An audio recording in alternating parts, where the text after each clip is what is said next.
প্রতিহিংসা থেকে আইন হাতে তুলে না নেওয়ার আহ্বান জানিয়েছে জাতীয়তাবাদী বৌদ্ধ ঐক্যফ্রন্ট। বুধবার বিকেলে এক সংবাদ সম্মেলনে এই আহ্বান জানান সংগঠনের প্রধান উপদেষ্টা এবং বিএনপি চেয়ারপারসনের উপদেষ্টা সুকমল বড়ুয়া।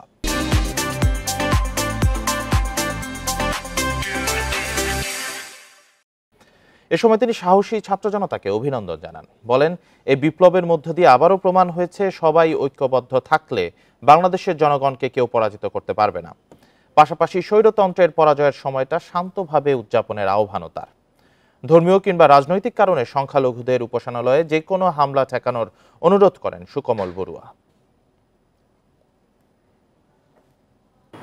দল বিএনপি সবসময় কিন্তু সংখ্যালঘুদের পাশে দাঁড়িয়ে তাদের আশ্রয় দেওয়ার জন্য সবসময় সচেষ্ট ছিল, এখনও তারা আছে।